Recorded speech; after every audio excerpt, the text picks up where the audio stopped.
College का पहला प्यार। कॉलेज स्कूल में पढ़ाई करने के दौरान लड़का और लड़की का प्रेम हो ही जाता है, लेकिन उन सभी के बीच में कुछ घटना भी घट है जिससे दो लोगों के प्यार में दरार पैदा हो जाता है।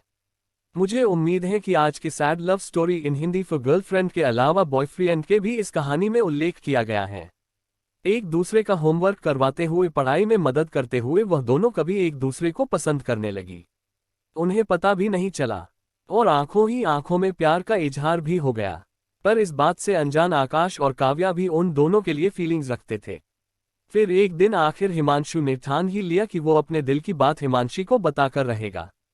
इसलिए क्लास खत्म होने के बाद जब सब चले जाते हैं वो दोनों वहीं रुक जाते हैं। तब हिमांशु हिमांशी से कहता है, हिमांशु मैं बहुत दिनों से तुमसे एक बात कहना चाहता हूँ। बोलो हिमांशु, क्या बात है? हम दोनों बचपन के दोस्त हैं और मैं तुम्हें पसंद भी करता हूँ, तो क्या तुम मेरी गर्लफ्रेंड बनोगी? बिना बोले भी इतने दिनों में हम दोनों ने बहुत कुछ बोल दिया था, फिर भी अगर तुम पूछ रहे हो तो मैं तुम्हें आंसर दे देती हूँ। इतना कहकर हिमांशी बहुत तेज हंसने लगती है। कभी हिमांशु फिर से उससे कहता है, हंस क्यों रही हो? क्या तुमको ये सब मजाक लग रहा है? अरे नहीं, अच्छा ठीक है, हाँ मैं भी तुम्हें पसंद करती हूँ और तुम्हारी गर्लफ्रेंड बनना चाहती हूँ। इतना सुनकर हिमांशु बहुत खुश हो जाता है और वो दोनों एक दूसरे को गले लगा लेते हैं।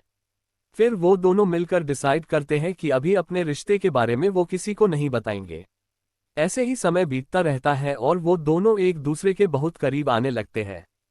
फिर एक दिन स्कूल खत्म होने के बाद हिमांशु और हिमांशी सबकी नजरों से छुपकर क्लासरूम में चले जाते हैं और वहां जाकर एक दूसरे को गले लगाते हैं और धीरे धीरे अपनी सारी हदें पार कर देती है। फिर उनको ढूंढते हुए आकाश और काफिया वहां आ जाते हैं और उन दोनों को देख लेते हैं।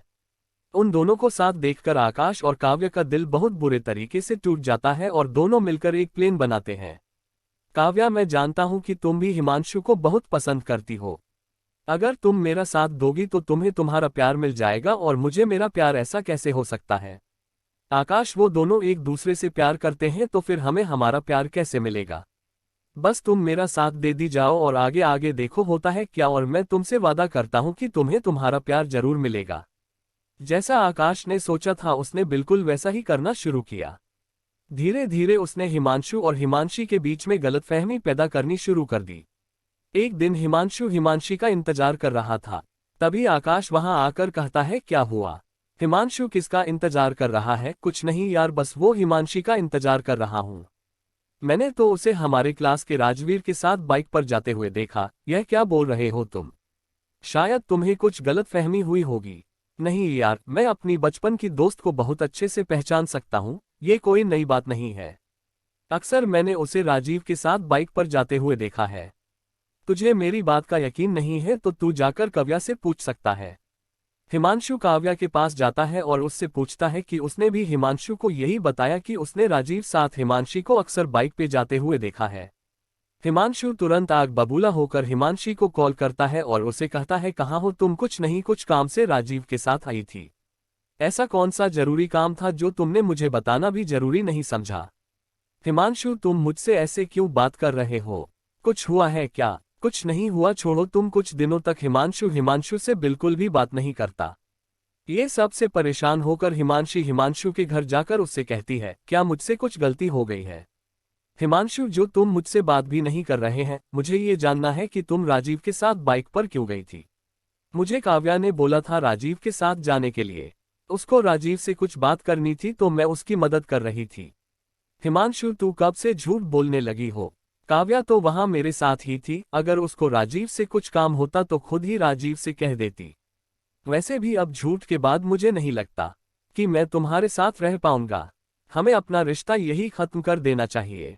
हिमांशु, बिना सच जाने तुम इतना बड़ा फैसला कैसे ले सकते हो?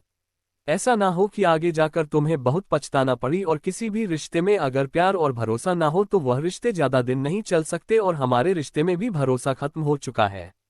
जैसा आकाश और काव्या ने सोचा था उन दोनों ने बिल्कुल वैसा ही कर दिखाया। हिमांशु और हिमांशी को एक दूसरे से बिल्कुल अलग कर दिया, पर उस वक्त के बावजूद भी वह दोनों खुश नहीं थे। उन दोनों को इस बात का एहसास ही नहीं था कि हिमांशु और हिमांशी को अलग करने के चक्कर में कब हम दोनों एक दूसरे के करीब आ गए। फिर आकाश काव्या से कहता है, यार काव्या, हमें हिमांशु और हिमांशी के साथ बहुत गलत किया है। हमें अपने प्यार का एहसास तो हो गया, पर हमने उन दोनों को अलग कर दिया। तुम सही बोल रहे हो आकाश, हमें अब अपनी गलती सही करनी होगी। अगले दिन आकाश और काव्या हिमांशी के पास जाकर सब सच बता देते हैं कि कैसे उन लोगों ने अपने अट्रैक्शन को प्यार समझ लिया और उस प्यार को पाने के लिए उन दोनों के बीच में गलतफहमी पैदा कर दी। पहले तो हिमांशु और हिमांशी उन दोनों पर बहुत गुस्सा करती है। तुम दोनों के बचपन के चक्कर में हम दोनों पर कितना कुछ गुजरा है, तुम दोनों को एहसास भी नहीं होगा। और तुमसे भी क्या बोलूं, जब मैं खुद ही अपने प्यार पर भरोसा नहीं कर पाया। मेरा प्यार इतना कमजोर था कि हवा के छोटे से झोंके से बिखर गया। यार, इसमें तेरी कोई गलती नहीं है, सब हमारी गलती है। हो सके तो हमें माफ कर दे प्लीज यार, तुम दोनों एक हो जाओ। हम दोनों जानते हैं कि तुम दोनों एक दूसरे से कितना प्यार करते हो, कितने दिन से अलग हो पर कभी एक दूसरे की परवाह करते हो। कोई तुम दोनों के खिलाफ कुछ गलत बोल दे तो उसको सलाह देते हो। तो अपने प्यार को एक चांस और दो। बहुत सोचने के बाद उन दोनों को एहसास होता है कि प्यार इंसान से कुछ भी करवा सकता है, इसलिए वो उन दोनों को माफ कर देते हैं। साथ ही साथ हिमांशु और हिमांशी एक दूसरे से माफी मांगते हैं और काव्या और आकाश भी अपने प्यार का इजहार कर देते हैं और उन चारों